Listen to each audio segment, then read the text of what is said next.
अच्छी बात है। आइए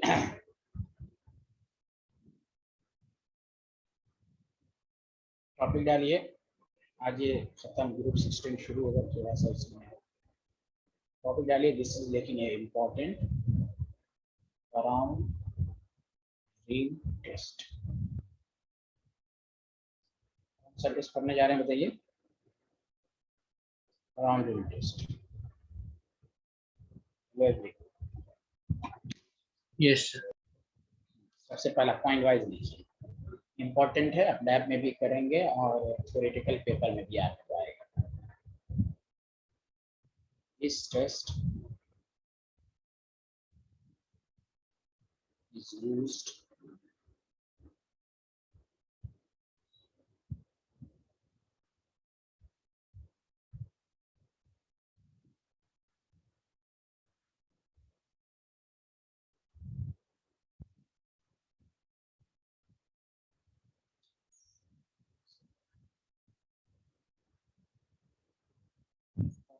confirmatory test.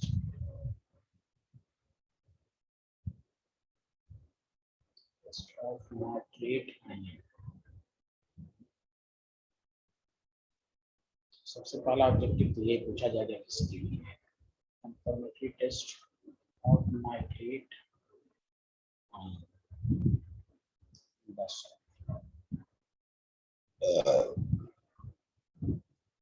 सॉल्ट में नाइट्रेट आयन है कि नहीं, तो उसके लिए ब्राउन रिंग टेस्ट होता है। इसके लिए क्या लेते हैं तो देखिए, मेरे साथ साथ लिखिए, मैं उसको समझाऊंगा। Aqueous solution of salt containing nitrate ion। Nitrate ion को लेंगे, उसमें freshly prepared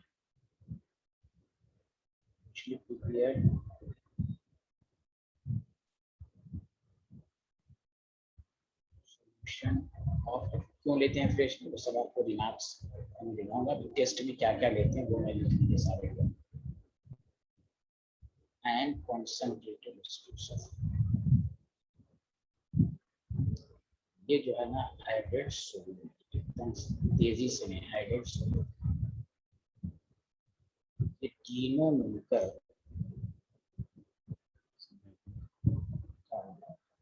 brown ring uniform at the junction of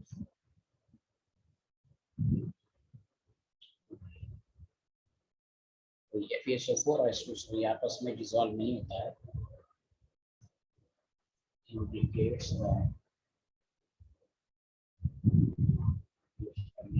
क्या क्या देते हैं, aqua solution salt of nitrate लेते हैं, फ्रेशली प्रिपेयर्ड FeSO4 लेते हैं, कंसंट्रेटेड H2SO4 लेते हैं जो स्लोली ऐड करते हैं। तो इन तीनों को मिलाकर जब आप देखेंगे तो ब्राउन रिंग फॉर्म होगा at the junction of two liquid, two layer. Two liquid का मतलब वही FeSO4 H2SO4।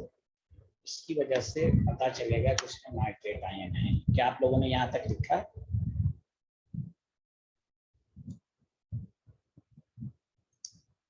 इंडिकेटिव लिख लिया सारे लोग, हाँ या ना? Can you hear me everyone? Yes sir. Yes sir. मैं अभी सब और डिटेल दूंगा नॉलेज, अभी चाहिए पहले पूरा लिख लीजिए। Presence of nitrate, indicating presence of nitrate. सबसे पहली बात तो ये, एक तो ऑब्जेक्टिव में पूछेगा किसके लिए नाइट्रेट आयन के लिए है।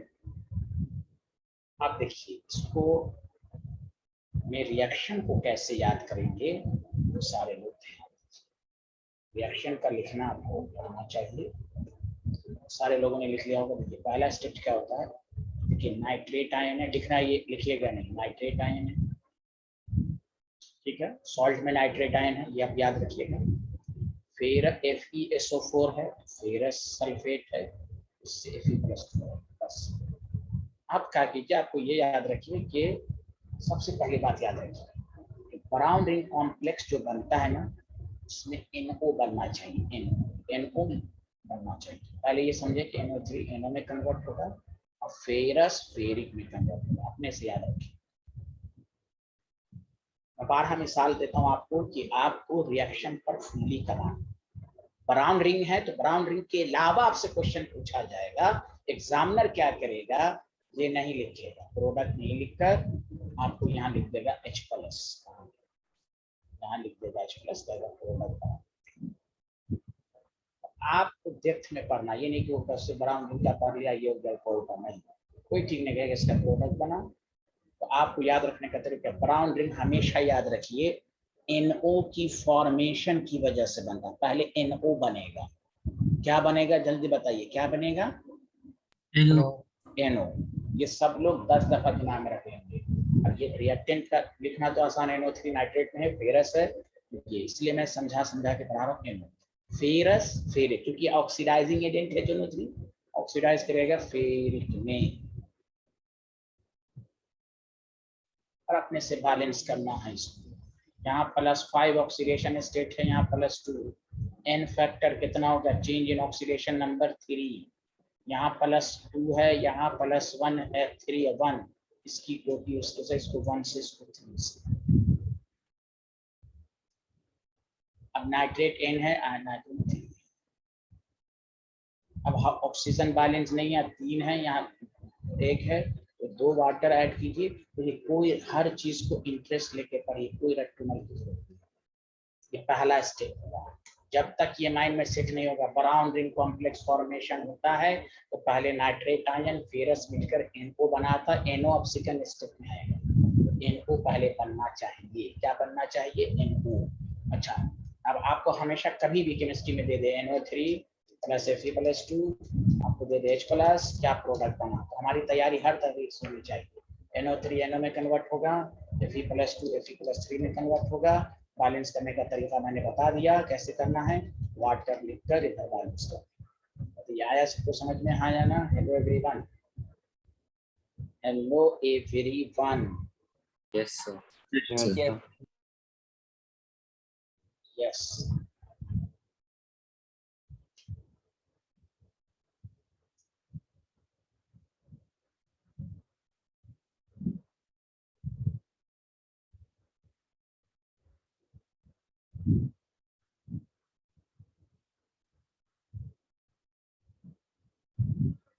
अब देखिए स्टेप सेकंड में क्या होता है, इसमें कॉम्प्लेक्स कंपाउंड बनता है, बेसिकली ब्राउन रिंग कॉम्प्लेक्स रहता है। अब ये NO को रहने दीजिए। अब आपके पास जो है आयरन है, H2O है, +6, देखते रहिए, मैं वही कहा था, +2 है, फिर यही NO फर्दर अब रिएक्ट करेगा। मैंने कहा ना आपको रिएक्शन डायरेक्ट याद रखना है इसके, तो Fe2+2 NO, मैंने कहा भाई पहले NO बनता है, ये आपस में रिएक्ट करके NO बनाता है। अब आपको कुछ नहीं करना है, इसमें क्या करना, एक NO वाटर को रिप्लेस करेगा, Fe2O5, बस प्लस ही रहेगा और एक वाटर, रिएक्शन आसान। यही है ब्राउन रिंग कॉम्प्लेक्स, क्योंकि अभी कॉम्प्लेक्स कंपाउंड नहीं पढ़ा है, इसका IUPAC नाम भी पूछेगा, इसका हाइब्रिडाइजेशन पूछेगा, 3 बात, ऑक्सीडेशन स्टेट ऑफ आयरन पूछेगा, हाइब्रिडाइजेशन पूछेगा और IUPAC नेम। क्योंकि कॉम्प्लेक्स पढ़ा नहीं है मैं डायरेक्ट लिखूंगा, बाकी क्यों हुआ क्या हुआ कॉम्प्लेक्स कंपाउंड में पढ़ेंगे। इसका नाम भी है पेंटा एक्वा, वाटर को कॉम्प्लेक्स कंपाउंड में एक्वा कहते हैं, पेंटा एक्वा, नाइट्रोसिल आयरन, इसमें ऑक्सीडेशन नंबर कम है आयरन का, बहुत ही मशहूर क्वेश्चन है। ऑक्सीडेशन नंबर क्यों है मैं आपको बता देता हूँ। आयरन का मान मान लीजिए, वाटर का न्यूट्रल 0, NO पर +1 होता है चार्ज, NO पर नाइट्रोसिल, फिर दोनों होता है, ये न्यूट्रल भी होता है लेकिन यहाँ पर +1 है,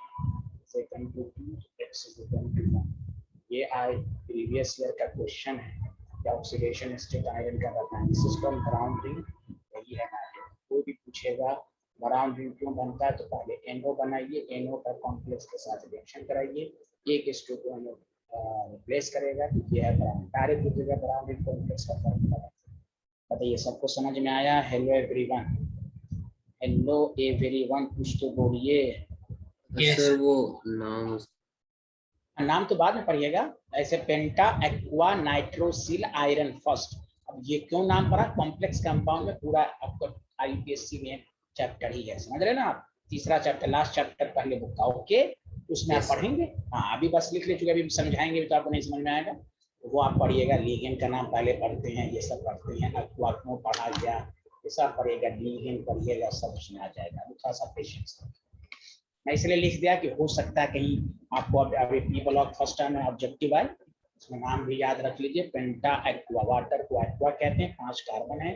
नाइट्रोसिल आयरन फर्स्ट आयरन।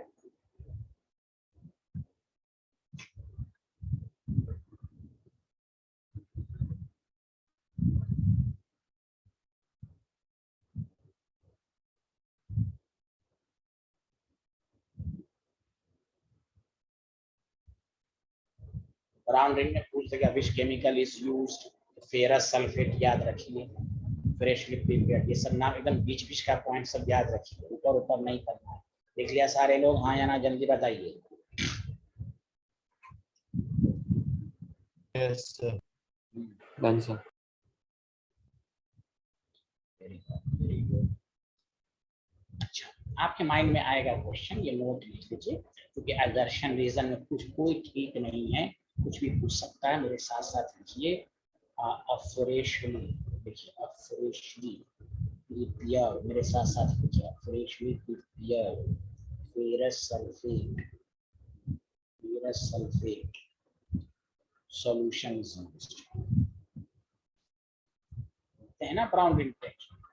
उसका रीजन है, देखिए फ्रेशली प्रिपेयर, क्योंकि इधर देखिए, इधर देखिए कि अगर FeSO4 ज्यादा देर तक रहता है ना, तो ज्यादा देर तक रह ही नहीं सकता। अगर आप FeSO4 बनाया, कुछ देर तक छोड़ दिया ना, ये फेरिक में चेंज हो जाएगा, ऑक्सीडाइज हो जाएगा एटमॉस्फेरिक ऑक्सीजन के प्रेजेंस में। इसलिए लैब के लिए बनाया, उसी वक्त टेस्ट किया, फ्रेशली प्रिपेयर।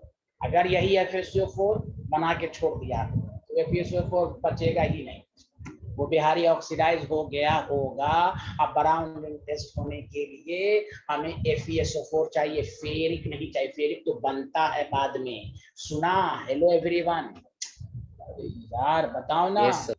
Yes sir. हाँ ये लाइन से इम्पोर्टेंट है, बीच बीच का लाइन सब पूछ देगा। कुछ भी आपकी तैयारी फौज की तरह होनी चाहिए। बिकॉज ऑन एक्सपोजर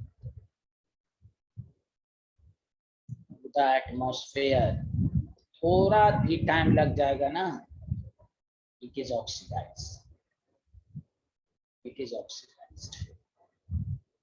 एकदम एक एक चीज को पढ़िए, इनऑर्गेनिक पढ़ने में मजा आना चाहिए। और फेरिक में चेंज होगा, और जो कि ब्रैकेट में लिख देता हूँ, which not give brown ring test। Ferric नहीं देता, which not give brown ring, वो बनता है, देने के लिए फेरस ही रहना चाहिए। which not give the brown ring test, brown ring which does not give the brown ring, brown ring देगा ही नहीं। आगे बढ़े, जल्दी बढ़े। सबको समझ में आया क्यों फ्रेश ले लेते हैं? हेलो एवरीवन, स्वास्थ्य भंडारी। Yes sir. ये आपका हो गया ब्राउन रिंग टेस्ट। चलिए आप जल्दी से यूज लिख लेते हैं, फटाफट आगे बढ़े, जल्दी बताइए। एकदम नाइट्रिक एसिड पर एकदम PhD कीजिए। तो बहुत सारे ऑब्जेक्टिव बनेंगे। ब्राउन रिंग का फार्मूला पहला ऑब्जेक्टिव बनेगा, ऑक्सीडेशन स्टेट ऑफ आयरन बनेगा, वो भी आप सीख लीजिए। हाइब्रिडाइजेशन भी बनेगा, तो हाइब्रिडाइजेशन पढ़ा नहीं है। Which chemical is used brown ring test? FeSO4। Brown ring का फार्मूला बताइए तो FeS2 NO ब्रैकेट के अंदर ऊपर +1, समझा कि नहीं? +2, और कहीं कहीं पर ऐसे भी लिखते हैं, मैं बता देता हूँ कहाँ गया, इसको साइड में लिख लीजिए। Fe, मैं बता देता हूँ, FeS2O5NO +2, ये भी ब्राउन रिंग टेस्ट है या नहीं? या नहीं? FeS2NO और सल्फेट बाहर, समझा? तो सल्फेट आयन जाएगा तो 2- जाएगा तो 2+ भी तो आएगा। अरे बोलिए ना, हेलो एवरीवन, हेलो। या तो यहाँ पर है ना, बेसिकली यहाँ पर भी SO4 भी ले सकते हैं। SO4 भी 2+ को हटा के SO4 भी ले सकते हैं ना, यही बनेगा। मैं रिएक्शन भी इसका लिख देता हूँ अल्टरनेटिव। तो पहले तो आप ये लिख लीजिए, ये लिख लीजिए, दोनों फॉर्म में आपको दिया रह सकता है। Aqua nitrosyl first iron, iron है, अगर ये लिखा रहेगा तो ये लिखेगा, ये लिखा रहेगा तो आयरन फर्स्ट सल्फेट, ये सिर्फ लिखा रहेगा तो आयरन फर्स्ट तक छोड़ देंगे। Penta aqua nitrosyl iron first, ये लिखा रहेगा तो penta aqua nitrosyl iron first sulphate. आपको मालूम है ना, एनायन बाद में पढ़ते हैं, आपको मालूम है आयरन जो पूरा नाम है यहीं तक पूरा रहेगा, बस Fe के बाद सल्फेट लिख दो। Did you understand? Hello, yes sir. Thank you, thank you. चलिए अब आइए यूज लिखिए, use of nitric acid, use of nitric acid. तो देखिए नाइट्रिक एसिड तो आपको मालूम है स्ट्रॉन्ग ऑक्सीडाइजिंग एजेंट भी है, ये बहुत आसान है। पहला पॉइंट डालिए, it is used for the production of ammonium nitrate. बहुत ही एक्सप्लोसिव शब्द होता है अमोनियम नाइट्रेट, एक बात। दूसरी बात जो होती है ना, अच्छा इसी में लिख लीजिएगा, major component of fertiliser, major component of fertiliser. अभी देखिए एक तीन ही कंपाउंड आपको पढ़ना है, तीनों का यूज आप पढ़ लीजिए, हर चैप्टर वाइज यूज करिए, आपको टफ नहीं पड़ेगा, समझा? इज आल्सो यूज्ड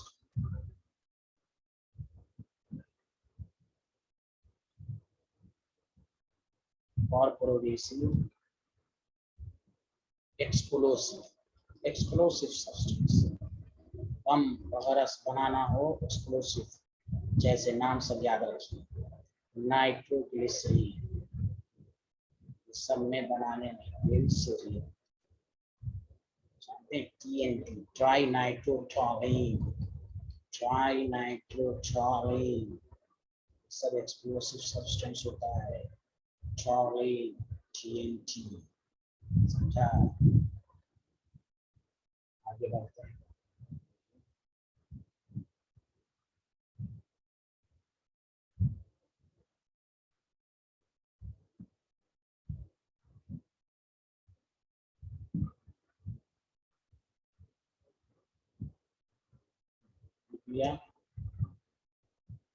लक्ष्य समझ में आ रहा है? लक्ष्य सब कुछ हो रहा है, ठीक ठाक आ रहा है समझ में? हेलो लक्ष्य,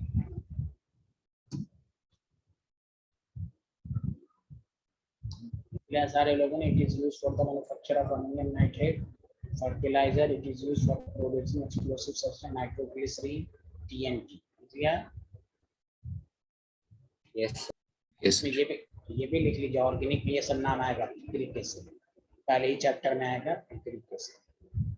इसमें भी NO2 एसिड का फार्मूला ही यही होता है, NO2 sorry phenol NO2 nitric acids के ही बनता है। जब नाइट्रेशन फेनॉल का करेंगे तो यही बनता है। तो ये सब एक्सप्लोसिव सब्सटेंस होता है तरीके से।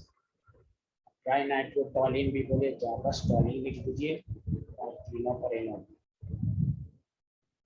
TNT से होकर trinitrotoluene, this is explosive substance. क्या बताइए? हाँ या ना? सर। अच्छा आपको मालूम है ना HNO3 स्ट्रॉन्ग ऑक्सीडाइजिंग एजेंट होता है, जल्दी बताइए। Yes sir. तो ये ऑक्सीडाइजिंग मेटल को ऑक्सीडाइज करने में भी यूज होगा, इसीलिए इसका यूज होता है, यूज्ड इन पिकलिंग। एक वर्ड सब याद रखिए, पिकलिंग। जो भी स्टेनलेस स्टील होता है ना उसमें बहुत सारी इम्प्योरिटीज आ जाते हैं मार्केट में, कब जब वो बनता है ना तो मार्केट में सफाई के साथ आता है, पूरा खूबसूरत बनते हैं। पिकलिंग ऑफ स्टेनलेस स्टील उसको ऑक्सीडाइज कर देता है,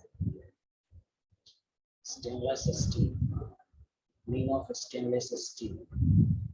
ईचिंग ऑफ मेटल, ईचिंग का मतलब वही हुआ मेटल को ऑक्सीडाइज करना, उसकी इम्प्योरिटीज को ऑक्सीडाइज करना। बोलिए ना हेलो भाई, मैं लिख भी देता हूँ ब्रैकेट में, टू रिमूव इम्प्योरिटीज, ये सब का मतलब यही होता है, टू रिमूव इम्प्योरिटीज। तो HNO3 डाल दिया जाता है तो बिहारी फ्रॉम द सरफेस को हटा देता है। ये सब वर्ड याद रखिए, pickling of stainless steel, itching of metal, सब याद रखिए, फ्रॉम द सरफेस। हम चाहते हैं आपको एकदम अच्छा स्टूडेंट बनाना, अरे बोलिए ना भाई, एक एक लाइन याद रखिए। Hello everyone. Yes, Yes. sir. हाँ, एक एक वर्ड पर आपका कमांड हासिल हो। ये सब इंक्लूड रहता है।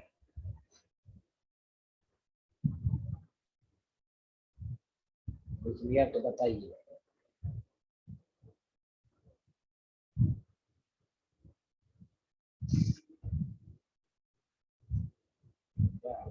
इसमें एक वर्ड और जोड़ दीजिए, oxidiser inverted.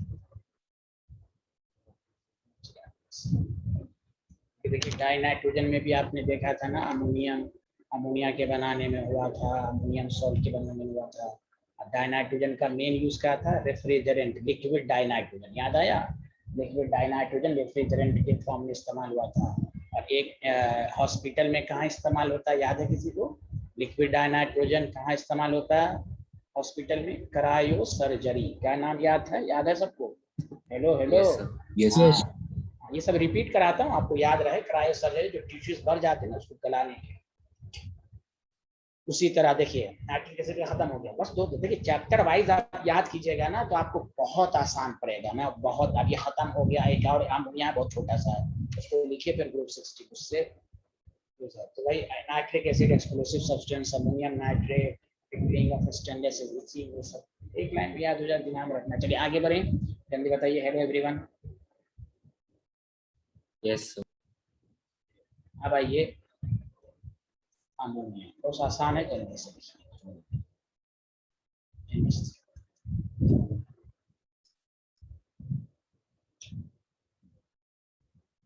Method of preparation of ammonia. This is the last compound. ऐसे तो इसमें और कंपाउंड है, तो मैं उसके नोट्स भेज दूंगा। बाकी जो कंपाउंड है वो रिव्यू सिलेबस में है। It is prepared by adding NaOH, NaOH को ऐड करना है into the ammonium sulfate।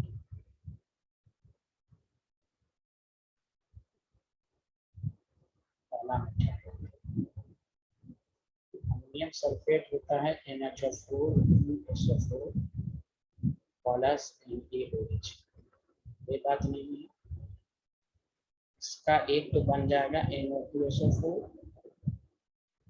समझा? आगे बढ़े, जल्दी बताइए। लिख लिया सारे लोग, हाँ या ना?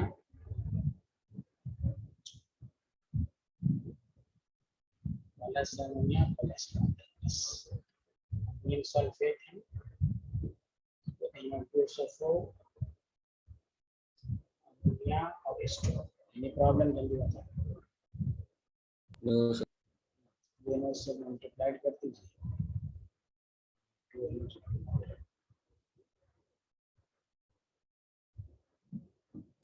अमोनियम सल्फेट का NaOH के साथ याद रिएक्शन रखेंगे तो आपको अमोनिया बनेगा। आगे बढ़े सारे लोग, बताइए थर्ड प्रिपरेशन ऑफ नंबर 1। लक्ष्य आपको आ रहा है, सबको समझ में? लक्ष्य, आसिया, अनुभव, Yes, sir. मानस, विंशा। Yes, sir. मानस, मानस विन, तुम तो आते ही नहीं हो यार, कहाँ रहते हो भाई? निकले सारे लोग, हाँ या ना? चलिए सिस्टम प्रिपरेशन, तीसरा तो आपको याद ही है। It is prepared by the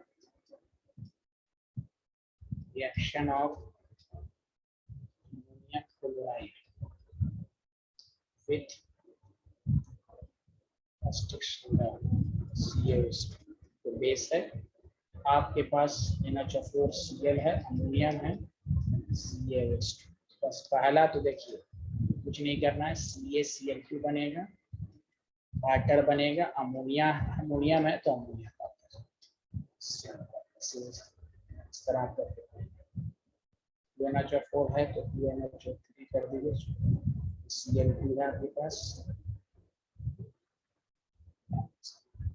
ये तो सबको मालूम है, दो प्रिपरेशन, एक NaOH में अमोनियम सल्फेट का रिएक्शन कराइए, एक CH2 में अमोनियम क्लोराइड का रिएक्शन कराइए, आपको आगे बढ़े, जल्दी बताइए।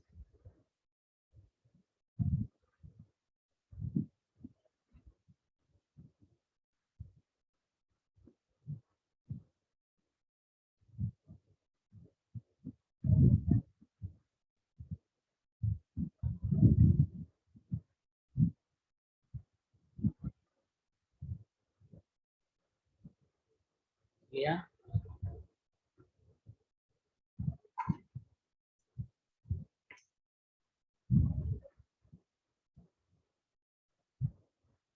हाँ, कोई बोल नहीं रहे, हो गया?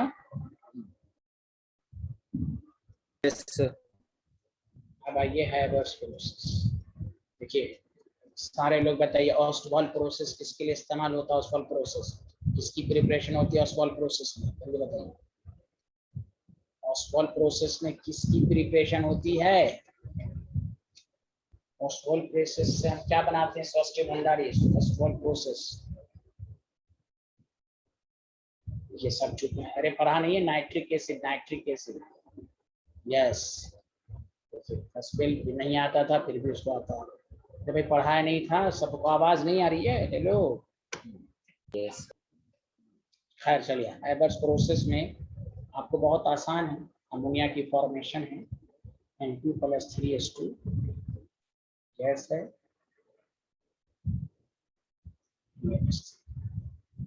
अब देखिए इसमें जो ऑप्टिमम कंडीशन, यानी हमें लार्ज प्रोडक्शन करना है, इस रिएक्शंस के लिए कंडीशन क्या है? इसको कहते हैं इंडस्ट्रियल। मार्केट में जो बनता है जो इंडस्ट्रियल प्रिपरेशन है वो इसी मेथड से होता है।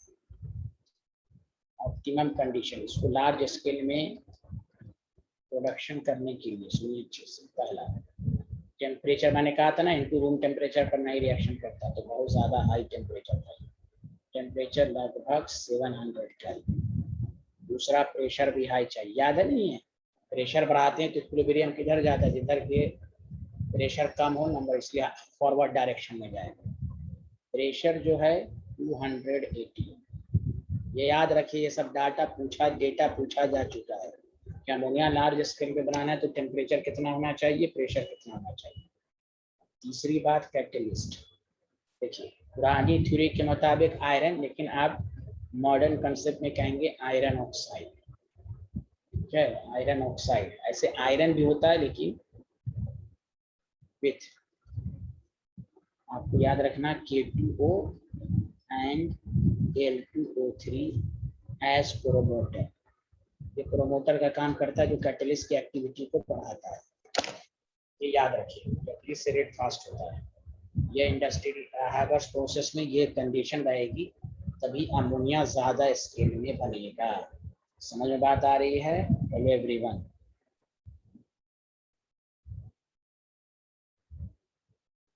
Yes sir. अब आइए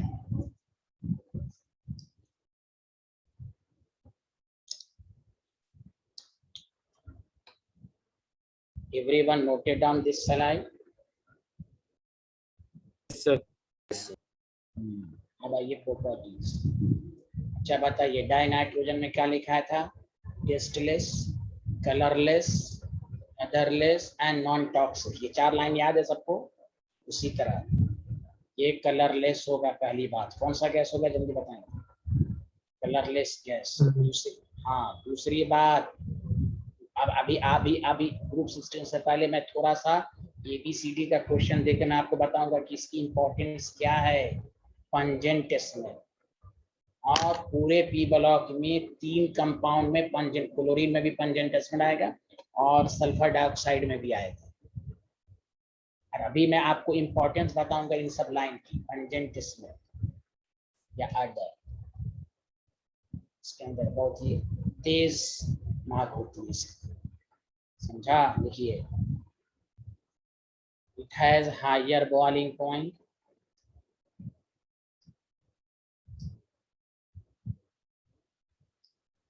एंड मेल्टिंग पॉइंट। अच्छा, इसके हाई बॉइलिंग पॉइंट और मेल्टिंग पॉइंट हायर होने की वजह बताइए सारे लोग मिलकर जल्दी से।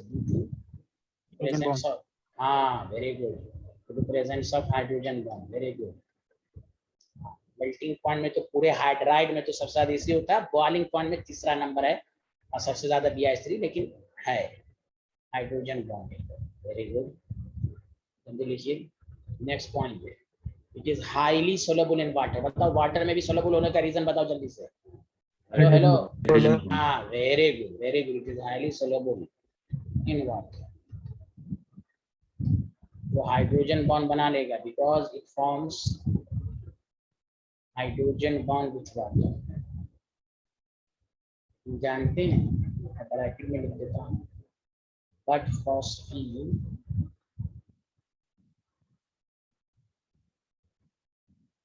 Is insoluble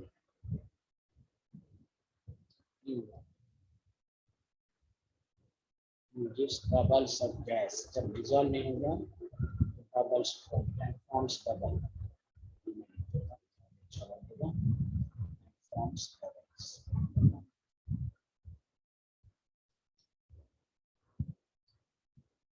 Permeability of hydrogen.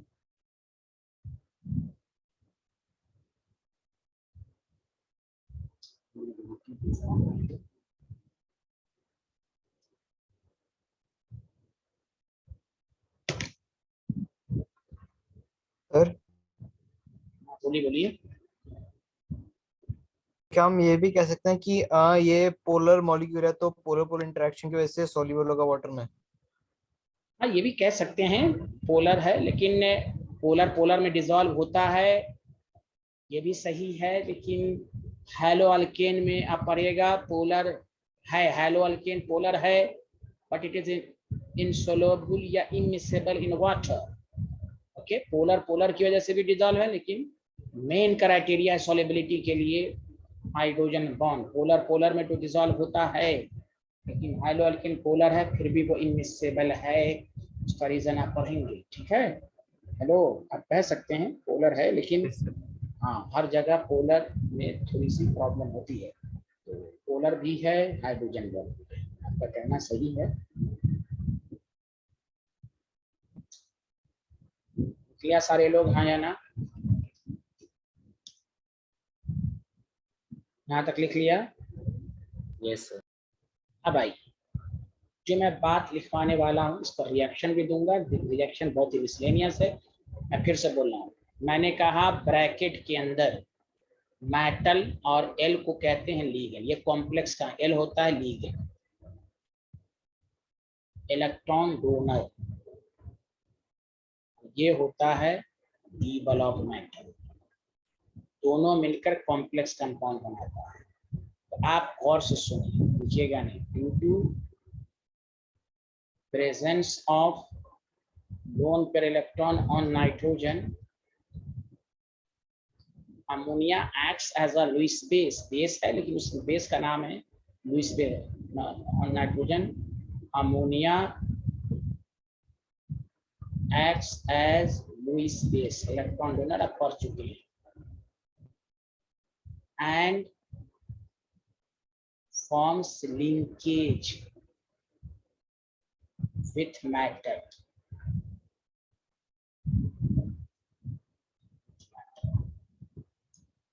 Due to which ammonia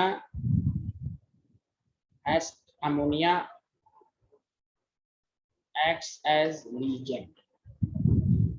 ये ligand का भी काम करता है इन कॉम्प्लेक्स का। कभी कभी पूछ सकता है आपको why ammonia act as a ligand, तो पहले तो आप समझे ligand का मतलब होता है इलेक्ट्रॉन डोनर, ये इलेक्ट्रॉन देता है मेटल की ओर, तो बॉन्ड बनता है कोऑर्डिनेट बॉन्ड। तो due to the presence of lone pair ammonia act as a Lewis base and form linkage with metal, therefore ये ammonia act as a ligand in complex. उसका देखिए सबसे बड़ी मिसाल, आपको एग्जामिनर, ये जबकि आसान रिएक्शन है लेकिन पढ़ के नहीं जाएंगे तो आपको टफ पड़ेगा। सुनिए सारे लोग, Cu+2 है, NH3 दे देगा, कहेगा बताओ क्या प्रोडक्ट। अभी तो आपको उतना ज्यादा ट्रिक्स मैं नहीं दे पाऊंगा क्योंकि कॉम्प्लेक्स नहीं बना है, लेकिन ये है कि यहाँ पर NH3 4 रहेगा। जितना लीगेंड होता है उसको कोऑर्डिनेशन नंबर कहते हैं। 4 क्यों, ये 6 बना ही नहीं सकता, 3 बना ही नहीं सकता, इसका रूल होता है सबका कोऑर्डिनेशन नंबर 2+। जब भी इस तरह कहते हैं, और सुनिए अच्छे से, कहेगा ये ब्लू कलर सोल्यूशन बना, ब्लू पीपीटी, ये Cu+2 का कलर ब्लू होता है, मालूम है ना, ब्लू कलर कॉम्प्लेक्स। आपको दे देगा क्या कहते हैं AgCl अमोनिया। अगर आप कॉम्प्लेक्स कंपाउंड पढ़े रहते उसका भी मैट्रिक्स दे देता कि ये इसका कोऑर्डिनेशन नंबर 2 ही होगा, इस सब का होगा, रटने की जरूरत नहीं पड़ेगी, ये और सी। ऐसे भी AgCl व्हाइट PPT होता है, यहाँ पर भी एक कलरलेस व्हाइट होता है। अब देखिए इस पर मैं बहुत ही शानदार क्वेश्चन सब दूंगा। कलरलेस का मतलब व्हाइट है, और यहाँ आप 200 मल्टीप्लाई, ठीक है। यही कॉम्प्लेक्स कंपाउंड बनाने की इसके अंदर बहुत ज्यादा टेंडेंसी होती है हमने। चलो लिखिए यहाँ से। Did you understand everyone? Hello, कुछ तो बोल दीजिए। सर ये लिख लिया सारे लोग, कुछ पूछना है? No sir.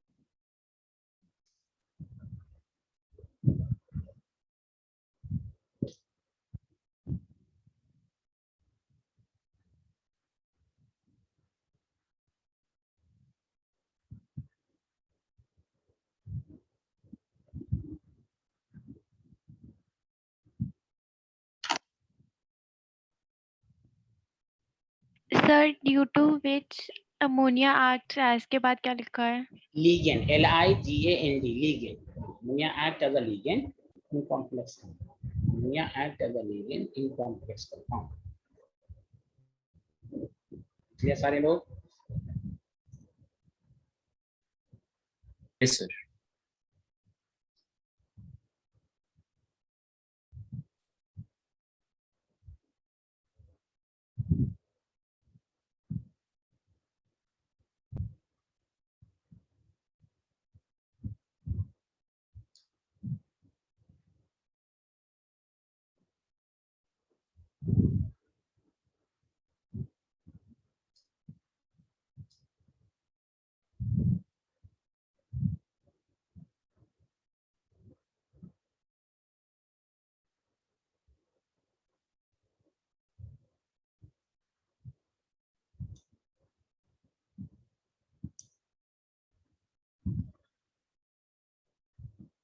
क्लियर सारे लोग?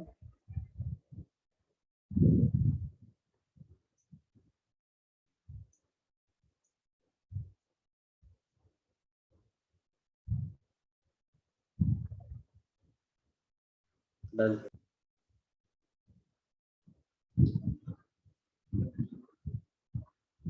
पांचवा लिख लीजिए, नेक्स्ट पॉइंट लिख करके लिखिएगा। The last point, ammonia is used for the preparation of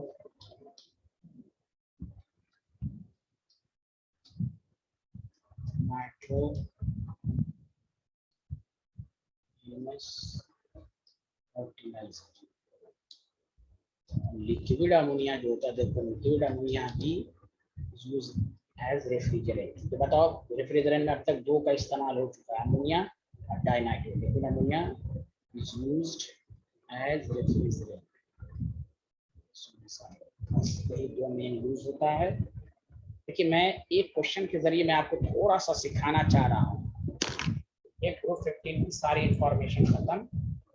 अब देखिए 16 2 या 3 क्लास में मैक्सिमम खत्म होगा, बहुत जल्दी देखिए।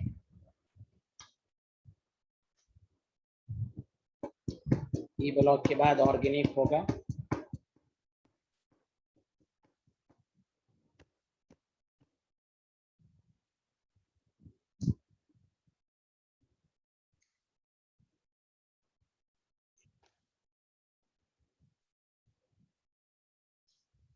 ये सारे लोग हैं ना?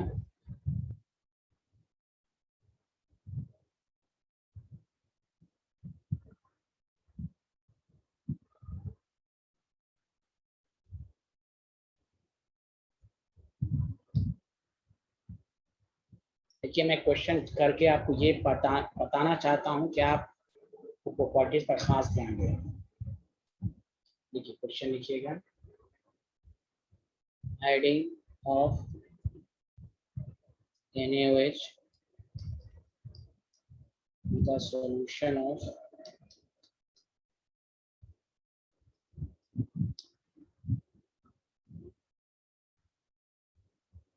ammonium sulfate, then colorless gas E with pungent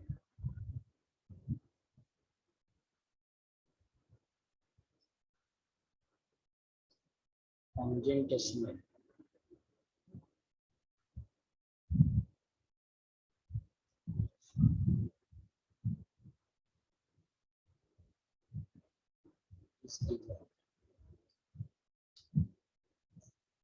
Gas A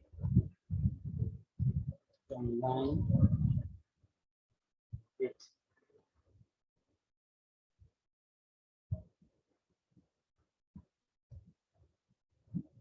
CO+2 to form blue colored complex. जल्दी से आंसर दे दो. आइडेंटिफाई गैस ए. बता सकते हो? जल्दी बताओ यार. आइडेंटिफाई गैस ए. ये हाँ, ये क्यों तुम आंसर दिए? क्योंकि अभी पढ़ेंगे. तो मैं जो आपको समझाना मेन मकसद, समझाना मकसद, देखो ये सब वर्ड सब नहीं याद रखोगे. पंजेंटेसिमल. अब पंजेंटेसिमल भी बहुत सारी गैस देता है. आगे लिख दिया कि gas a combined with Cu+2 to form blue coloured compound. इसलिए आपको आंसर में 4 लाइन का आंसर आपको 10 सेकंड में नहीं लगेगा. इसलिए प्रॉपर्टी सब पर खास ध्यान देंगे. कलरलेस, ब्लू कलर्ड बनाया, व्हाइट पीपीटी बनाया. चलिए, क्या मैं आगे बढ़ूं? जल्दी बताइए. Hello everyone. Hello everyone.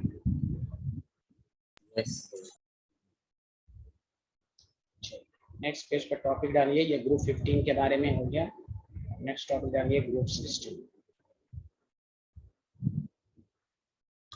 अब देखिए कितना जल्दी जल्दी होगा सारी बातें.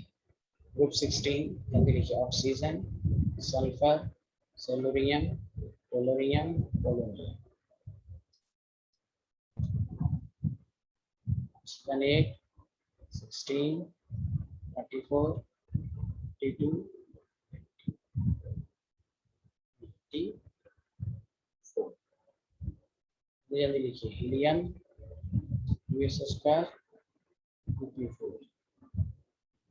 neon, US², 3p4. argon, 3d10, 4s², 4p4.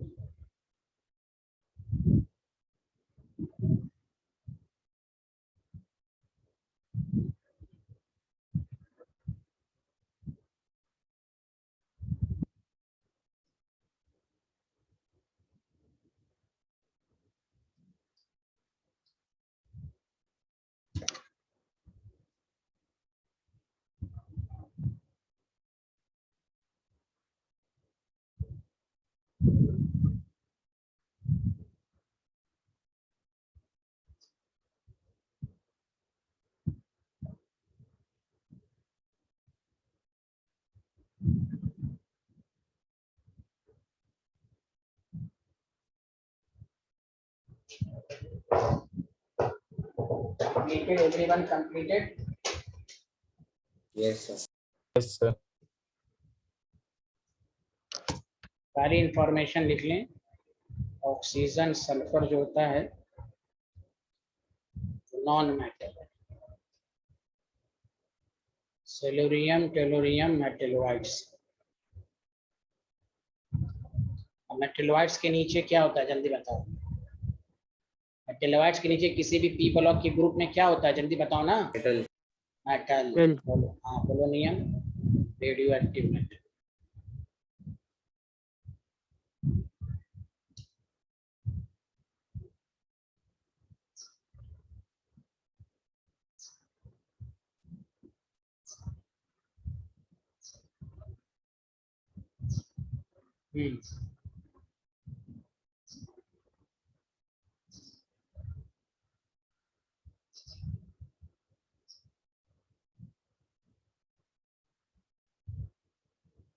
लिया.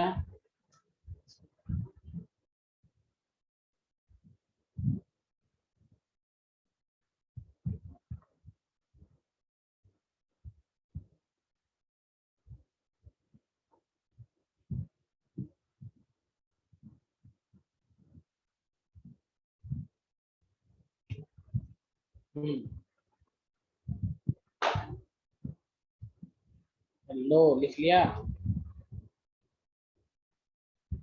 Yes, sir.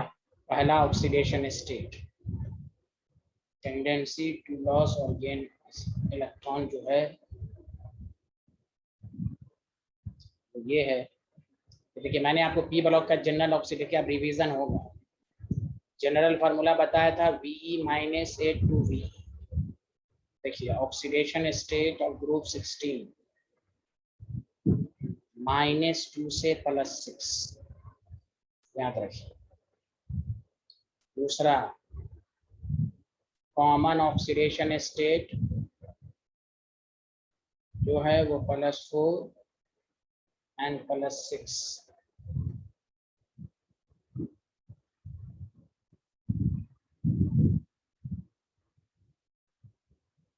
दूसरा stability of +6 oxidation state top to bottom. Higher oxidation state B block में डिक्रीज होती है सुई में।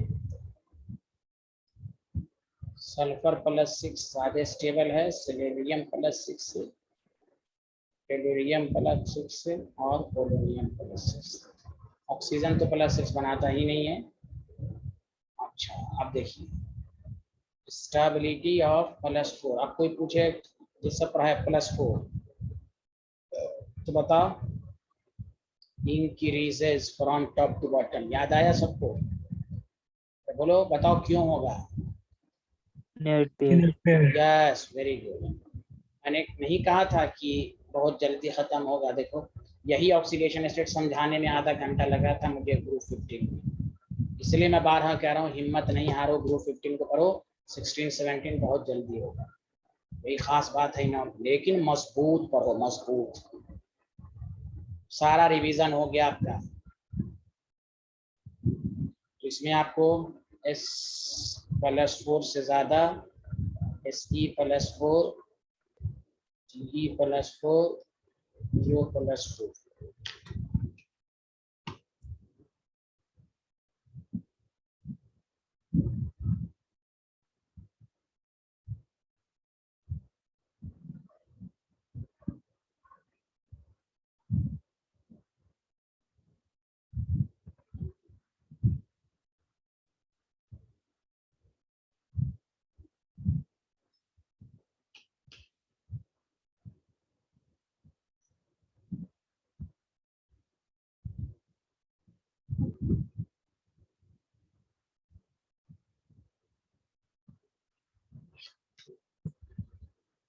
इतने सारे लोग हैं या ना?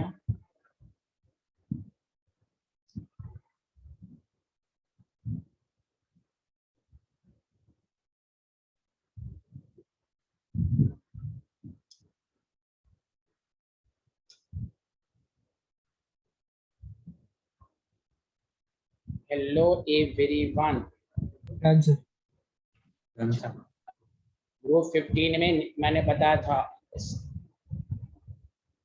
Stability of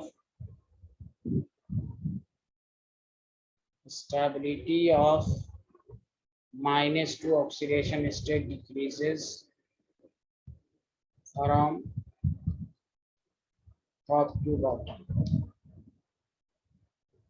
from top to bottom के साइड। ये भी तुम देख लो टॉपिक मैंने लिखवाया था -3 के स्टेबिलिटी डिक्रीज। ऑक्सीजन सबसे अच्छे से देखा है, इसकी साइज छोटी है due to smaller size and higher electronegativity. याद है? Yes. कुछ तो बोल दो सारे लोग मिलके हेलो। Yes sir. हाँ ऐसे नहीं होता है। या आगे बढ़े तो बताइए, गवाही दीजिए। Done sir.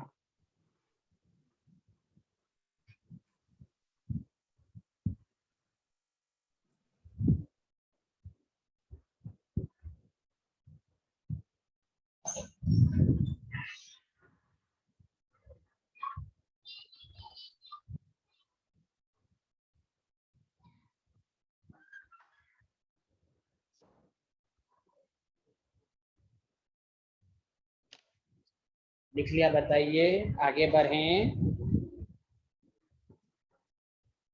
Okay sir. आइए।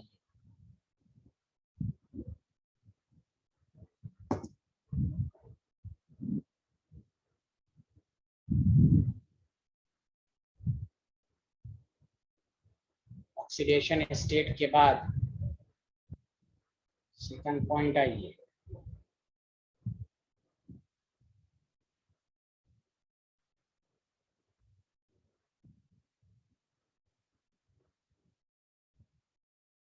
इलेक्ट्रॉन, ये नई चीज है जो आपको इसमें पढ़ाना है, तो वहां नहीं पढ़ा। ऐसे तो 11th में पढ़ चुके हो। नई चीज का मतलब ग्रुप 15 के रेस्पेक्ट इलेक्ट्रॉन गेन एंथैल्पी पढ़े हो सारे लोग?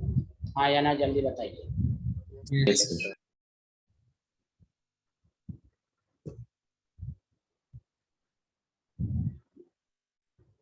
कोई भी एलिमेंट जब इलेक्ट्रॉन गेन करता है ए पर माइनस आता है और उसकी एनर्जी रिलीज होती है। देखो मैं पूरा डिटेल नॉलेज तो नहीं दूंगा, 11 में पढ़ा चुका हूँ पूरा, हम 12th के लिहाज से ही पढ़ाएंगे। आप पीरियोडिक टेबल में पढ़ चुके हैं, मैं ये बताया था आपको, सारे लोग सुने। Generally first electron gain enthalpy जो होती है is exothermic. First electron gain enthalpy exothermic होती है, कुछ को छोड़कर। उसमें नाम है beryllium, magnesium, nitrogen and group 18। हम ग्रुप 18 में डिस्कशन कर लेंगे उसको। फिर से बेरिलियम, मैग्नीशियम, नाइट्रोजन, ग्रुप 18 का फर्स्ट इलेक्ट्रॉन, फर्स्ट मतलब होता है पहला इलेक्ट्रॉन ऐड करना, वो एंडो होती है। उसके अलावा चारों को छोड़कर first electron gain enthalpy is exothermic, but second electron gain enthalpy is always endothermic. बताइए क्या मैं सही लिखा, हाँ या ना? उसका रीजन मतलब ये हुआ, लिखिएगा नहीं, ऑक्सीजन में एक इलेक्ट्रॉन ऐड किया, O minus delta H negative में आया, this is called first electron gain enthalpy. सारे लोग देखिए, लेकिन O माइनस O2 माइनस बनाया तो यहाँ डेल्टा H पॉजिटिव आएगा। अच्छा बताओ इसको क्या लिखेंगे? Second electron gain enthalpy of O, not O minus के रेस्पेक्ट में तो ये फर्स्ट ही कहलाएगा। देखो ये है ऑक्सीजन की और सेकंड इलेक्ट्रॉन ऑक्सीजन। कोई कहेगा नहीं O माइनस, गलत भाई, O माइनस के रेस्पेक्ट में तो ये पहला ही ना है। हेलो बताओ ना यार, हेलो एवरीवन, हेलो एवरीवन। हाँ हाँ मेरे भाई लोग कंफ्यूज मत हो ना। हाँ सेकंड इलेक्ट्रॉन गेन एंथैल्पी, तो ये कहेगा पॉजिटिव। लॉजिक भी सुनो, निगेटिव नेगेटिव रिपल्शन करेगा कि नहीं? जल्दी बताओ, निगेटिव नेगेटिव रिपल्शन करेगा। ये हर केसेस में है। कोई भी अगर आपसे पूछे कि माने कोई ये न्यूट्रल है, इसका इलेक्ट्रॉन गेन एंथैल्पी बताओ, तो कहो जनरली निगेटिव कुछ पॉइंट, लेकिन ए माइनस के इलेक्ट्रॉन गेन एंथैल्पी बताओ। ऑलवेज, क्योंकि ए माइनस में जब भी इलेक्ट्रॉन ऐड होगा तो रिपल्शन ही होगा।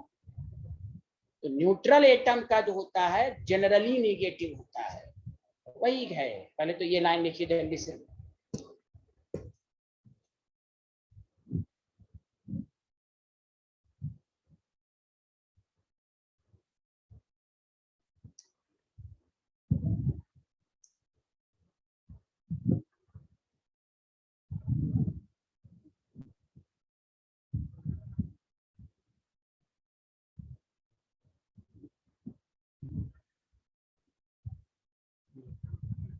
ये लाइन सब लोगों ने लिख लिया? जल्दी बताइए। Hello everyone. Done sir.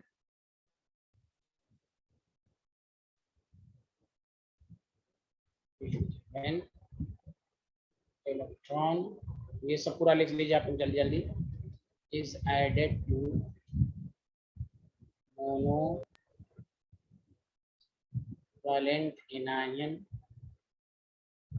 then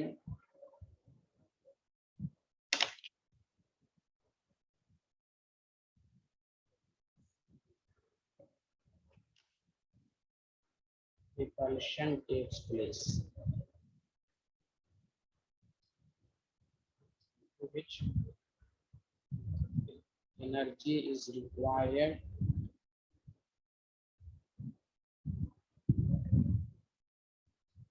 to overcome this repulsion. But therefore, electron gain enthalpy becomes positive.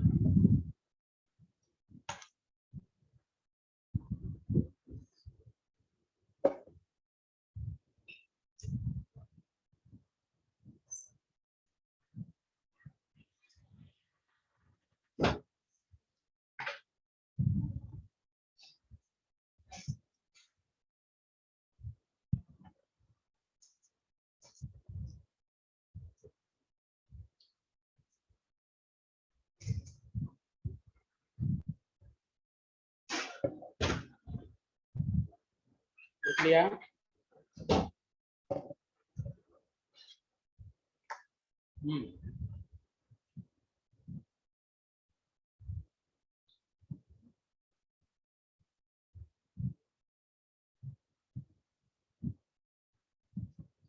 कोई बोल ही नहीं रहे हैं। Done, sir. अब सुनिए, क्या मैंने पूरे केमिस्ट्री में आपको नहीं बताया था कि ऑर्डर, सुनिए अच्छे से, इलेक्ट्रॉन गेन एंथैल्पी, पहले तो oxygen versus sulphur. Electron gain enthalpy जो होता है, सारे लोग ध्यान दें, inversely proportional to size of atom. जितना साइज छोटा होगा, तो देखिए ऑर्डर ऑफ साइज अगर देखा जाए तो सल्फर का बड़ा है, फिर भी इलेक्ट्रॉन गेन एंथैल्पी जो होता है वो सल्फर का ही ज्यादा। और यही चीजें लिखना नहीं है। क्लोरीन में ये रिजल्ट याद है ना, क्लोरीन की साइज बड़ी है फिर भी क्लोरीन का ज्यादा। अरे बोलिए हेलो एवरीवन। यार सबको मालूम है ना इलेक्ट्रॉन गेन एंथैल्पी का, उसका रीजन पूछेगा तो वहां भी रीजन लिखवा दिया था, 12th में भी पूछेगा। पहले सुनो, oxygen versus sulphur, chlorine versus chlorine, ये सब में याद रखो। फर्स्ट मेंबर के इलेक्ट्रॉन गेन एंथैल्पी अपने सेकंड मेंबर से ज्यादा होना चाहिए था, लेकिन सल्फर की ज्यादा है। भाई लिखना, due to compact size, size छोटा है ऑक्सीजन का, due to the compact size. Compact का मतलब वही है स्मॉलर। देखिए सारे लोग, ये सब आप added electron suffers more repulsion, suffer more repulsion, due to which electron gain enthalpy becomes less negative. Negative में ही रहेगी, लेस नेगेटिव वैल्यू, तो वही है। यही रीजन फ्लोरीन वर्सेस क्लोरीन में भी होगा, समझा? क्योंकि ऑक्सीजन की साइज छोटी है, पी ऑर्बिटल है, इलेक्ट्रॉन डेंसिटी ज्यादा है, इनकमिंग इलेक्ट्रॉन जो आएगा तो feels more repulsion, feels more repulsion. उसके बनिस्बत सल्फर में 3p में ऐड होता है, तो इलेक्ट्रॉन थोड़ा सा दूर है, ज्यादा नहीं है, तो यहाँ पर फील्स लेस रिपल्शन लिख सकते हैं। तो यही है, यही फ्लोरीन वर्स है। तो सबसे इंपॉर्टेंट लाइन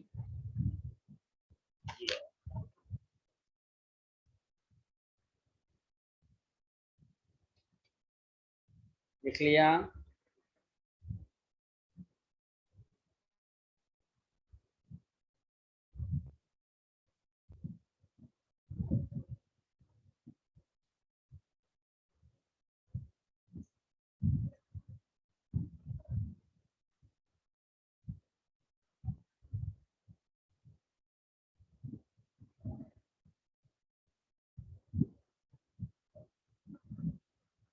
लिख लिया सारे लोग?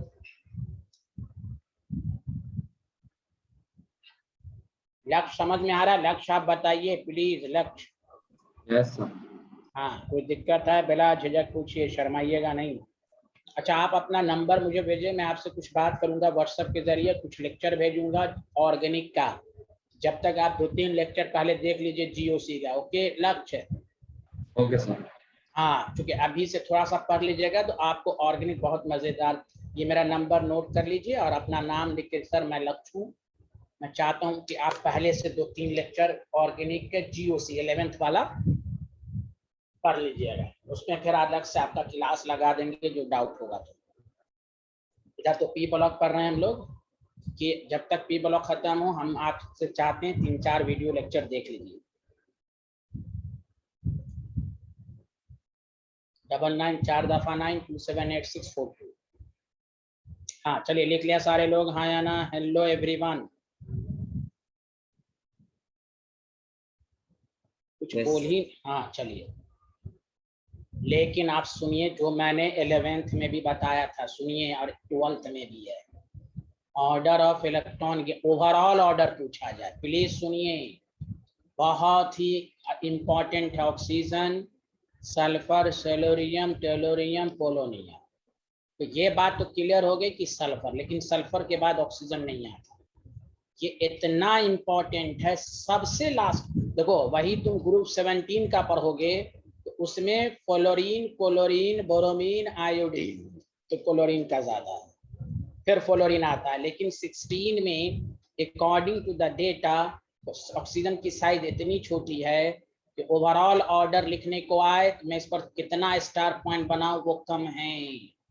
प्लीज ध्यान दें, सल्फर वर्सेस ऑक्सीजन का पूछे तो वो आपको लिखवा दिया सल्फर वर्सेस सल्फर, लेकिन ओवरऑल ऑर्डर भी पूछेगा। ये सब टेबल में डेटा लिखा हुआ है, तो डेटा के बेसिस पर ये याद रखिए।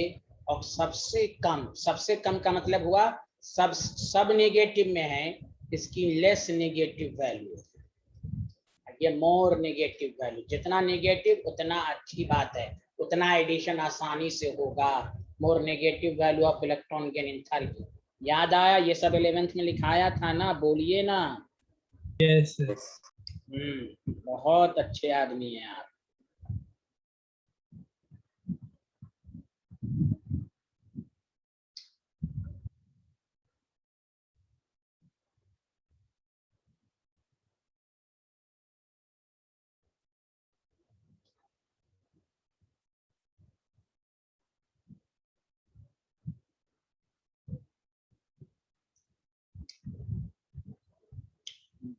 या जब जितनी दफा लिख के याद कर लें, समझ के, दिस इज इम्पोर्टेंट। चलिए आगे बढ़ें।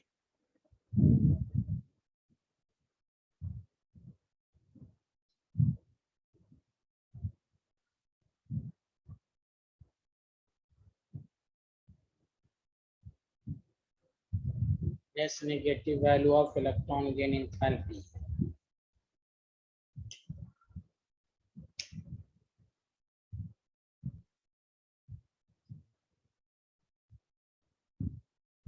हेलो एवरीवन, लिख लिया? Yes, sir. ग्रुप 15 का इस संडे डिस्कशन होगा, डाउट होगा, assertion, reason, practice, previous year problem. आप ग्रुप 15 को नहायत मजबूती के साथ पढ़ें, एवरी स्टूडेंट प्लीज। आपका रिवीजन होगा उसका। आप सुने सारे लोग, एटोमिसिटी क्या ग्रुप 15 में पढ़ा था? जल्दी बताइए हाँ या ना। सुनिए, Yes. Oxygen, sulphur, selenium, tellurium, polonium. Oxygen exist, अच्छा ऐसे नहीं लिखूंगा, ऐसे लिखूंगा। ऑक्सीजन जो होता है डायटोमिक होता है, O2, sulphur S8, सेलोरियम Se8, tellurium के बारे में याद रखिए, ये पॉलीमेरिक होता है, बहुत लंबी चेन, पॉलीमेरिक। और पोलोनियम तो आपको मालूम है मेटल है। तो आपसे यही पूछेगा, ऑक्सीजन एग्जिस्ट एज डायटोमिक, एक मिनट लिखिएगा नहीं, exist as diatomic, but sulphur exist as S8। मैं रीजन नहीं लिख पाऊंगा, ग्रुप 15 में रीजन मैं लिखा चुका हूँ। ऑक्सीजन मल्टीपल बॉन्ड बनाएगा, p5 मैंने कहा था। रीजन अब नहीं लिखा जाएगा क्योंकि ग्रुप 15 में पढ़ चुके हैं। अरे बोलिए ना, गवाही दीजिए ना। Yes, sir. गवाही देना सारे लोग। हेलो, हाँ बस वहां जो रीजन है भाई, बस साइज ऑफ एटम बढ़ेगा, पाई बॉन्ड बनाने की टेंडेंसी बढ़ेगा, पॉलीमेरिक नेचर में होगा। मैं यही कहा था कि ग्रुप 15 पढ़ लें, 16 सब में टाइम कम लगेगा, तो इसलिए यहाँ पर आप ये सब लाइन लिखा जाएगा, रीजन आप ग्रुप 15 से चेक करेंगे। अरे बोलिए लक्ष्य, मानव जोशी, आसिया, यशवर्धन, बोलिए ना, सही कह रहा हूँ ना? हाँ Yes, sir. Yes, sir. हाँ, मैं रीजन भी बोल देता हूँ, आप रिपीट वहां कर लीजिए। ड्यू टू स्मॉलर साइज, वहां जो लिखा है था, due to smaller size of nitrogen it form P pi. Second period हमेशा पी पाई बनाता है, तो यहाँ पर भी कहिएगा भाई second period. As the size of atom increases, pi bond बनाने की टेंडेंसी डिक्रीजेस, नेटवर्क फॉर्म बढ़ेगा। ये डायलॉग आपको लिख चुके हैं भाई, यहाँ पर करना है, कोई टफ नहीं है आपको, एक को पढ़िए दूसरा रिपीटेशन होगा। चलिए लिख लें।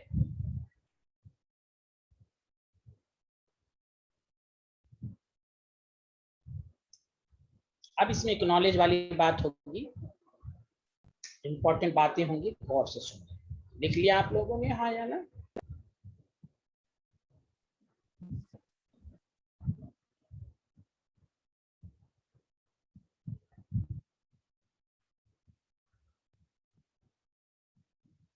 लिख लिया? Hello everyone. Yes. Yes, sir. अब आइए एक मिनट, अब जो इम्पोर्टेंट है एटॉमिसिटी में, different form of the sulphur, इतना इम्पोर्टेंट है, मैं क्या बताऊं आपको, और मैं आपको रेफरेंस दूंगा कहाँ आपको एनसीईआरटी में लिखा हुआ है। देखिए सल्फर के डिफरेंट फॉर्म सबको याद रखिए। सबसे पहला जो आपके पास है कि S8 है, दूसरा S6 है, तीसरा S2 भी पाया जाता है। एनसीईआरटी का इंडेक्स में क्वेश्चंस है, एनसीईआरटी ग्रुप 16 जब पढ़ेंगे आप, सल्फर के 3 डिफरेंट फॉर्म आप याद रखिए प्लीज।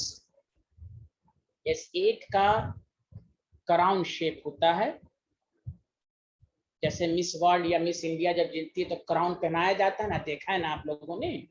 अरे यार कुछ बोलो ना तुम लोग, कुछ तो बोलो। Yes, sir. हाँ लिखिएगा नहीं, अभी रुक जाइए। क्राउन शेप में सब कुछ आपको बताऊंगा, तो इम्पोर्टेंट क्या इसमें पढ़ना है, यही क्राउन शेप है। मेरे कहने का मतलब ये है कि आप बीच में थोड़ा सा और अच्छे से कि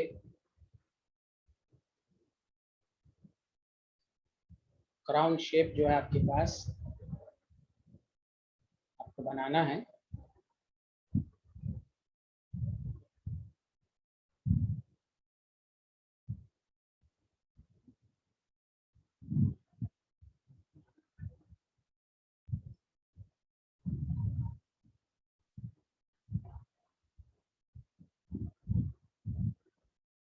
जहां पर कट पॉइंट है ना, वहां पर सल्फर को रखिएगा, आप अच्छे से बनाइएगा बॉन्ड देकर। और 2 लोन पेयर बताइए 8 हो गया कि नहीं, जल्दी बोलिए तो। Hello everyone, hello everyone. अरे यार Yes. कोई बोल ही, हाँ। और ना यकीन हो तो पूछा गया है सेट में लोन पेयर टोटल बताएं। 1 2 3 4 5 6 7 8 9 10 11 12 13 14 15 16 लोन पेयर याद रखें प्लीज। और sulphur is 1 lone pair, 2 lone pair, 3 sp3, every sulphur is sp3 hybridised. बोलिए आया समझ में? Hello everyone. S6 को कहते हैं चेयर फॉर्म, ये सब सिलेबस में है, ऐसे नहीं है। चेयर बनाइए, चेयर यू नो, यस। अरे बोलिए ना चेयर नहीं बन गया। यहाँ सल्फर, यहाँ सल्फर, यहाँ सल्फर, यहाँ सल्फर, यहाँ sulphur, this is called chair form. आगे बढ़ें, जल्दी बताइए। हेलो। और ये एग्जिस्ट होता है हाई टेम्परेचर पर। किस टेम्परेचर पर? जल्दी बोलो, जल्दी बोलो। High temperature. यानी लगभग 1000 केल्विन। अब मैं क्यों मैंने पढ़ा है इसको गौर से सुने। एनसीईआरटी इंडेक्स का क्वेश्चन है, sulphur is paramagnetic in vapour. Paramagnetic का मतलब होता है जिसमें अनपेयर्ड इलेक्ट्रॉन। मेरे पॉइंट को दोबारा सुनिए, sulphur exist as sulphur is paramagnetic in vapour phase. तो स्टूडेंट लिख देते हैं पैरामैग्नेटिक, अनपेयर्ड नहीं, वेपर फेज। वेपर फेज का मतलब सल्फर वेपर फेज में H2 में होता है, और जिस तरह O2 में अनपेयर्ड, याद है O2 पैरामैग्नेटिक होता है, मॉलिक्यूलर ऑर्बिटल थ्योरी, दो अनपेयर्ड इलेक्ट्रॉन होते हैं, sigma 1s anti bonding molecular orbital theory लिखिएगा तो जिस तरह O2 में अनपेयर्ड है उसी तरह H2। एग्जामिनर इस बात पर ध्यान देगा कि आपने ये लिखा है कि नहीं वेपर फेज में सल्फर पैरामैग्नेटिक का तो मतलब ही हुआ अनपेयर्ड, लेकिन आपको लिखना है in vapour phase. Vapour phase का मतलब होता है high temperature. In vapour phase sulphur exist as H2। अरे क्वेश्चन पूछा जा चुका है, वेपर फेज में सल्फर का फॉर्मूला बताएं, सल्फर किस फॉर्म में पाया जाता है। अरे बोलिए ना, हेलो एवरीवन। Yes sir. हाँ वेपर फेज, पहले लिख लीजिए इसको।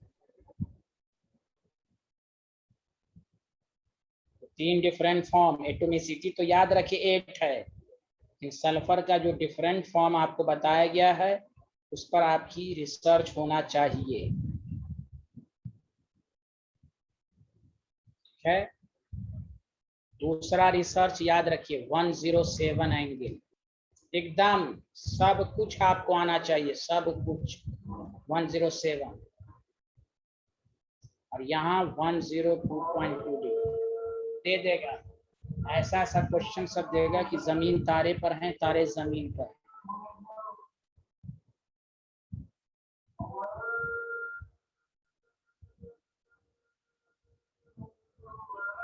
इसके हर लेंथ की होती है 204 पिकोमीटर, यहाँ जो होती है 205.7।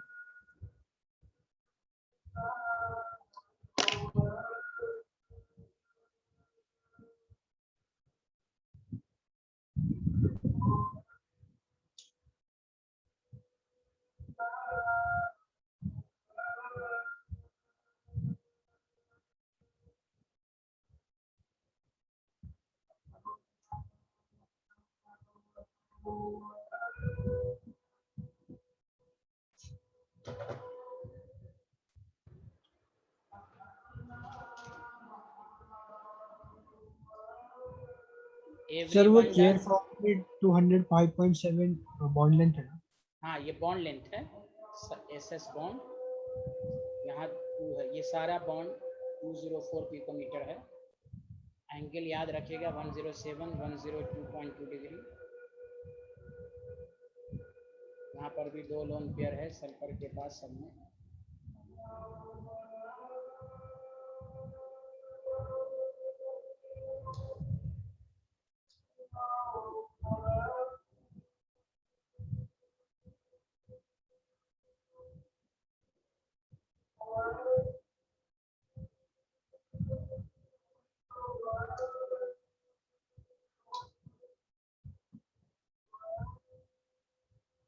लिख लिया, हेलो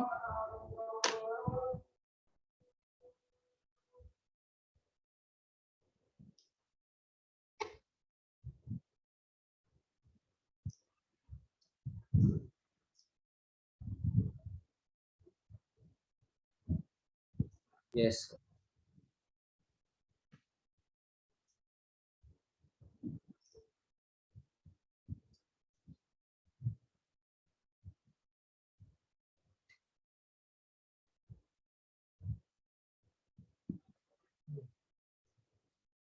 लिख लिया, जल्दी बताइए।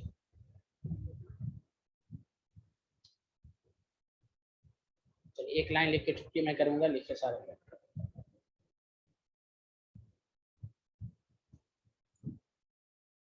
Sulfur is paramagnetic. This is important. Paramagnetic in vapor phase. This line is important. Paramagnetic in vapor phase. आप कहेंगे because in vapor phase. In vapor phase. बताइए सल्फर एग्जिस्ट एज, सारे लोग मिलके बोलिए, sulphur exist as H2 S2। अरे और लोग तो बोले, एक ही लोग क्यों बोलते हैं? सल्फर एग्जिस्ट एज S2, समझा? और विच कंटेन्स, ये लाइन लिखिए, 2 unpaired electron in anti bonding molecular orbital. ये तो आप 11 में जानते ही हैं, मॉलिक्यूलर ऑर्बिटल लाइक। अच्छा एग्जामिनर इस लाइन को देखेगा कि आपने S2 लिखा है क्या। बताइए, कोई दिक्कत है? बताइए। Hello everyone. No sir. Sir इसमें डबल बॉन्ड होगा।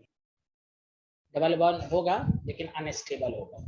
थ्री थ्री जो है ना, सल्फर थोड़ा सा थर्ड पीरियड है, डबल डबल बॉन्ड बनाएगा, लेकिन किस फॉर्म में होगा? बोलिए। लो, नहीं अनस्टेबल। सल्फर सल्फर यहाँ डबल बॉन्ड बना सकता है।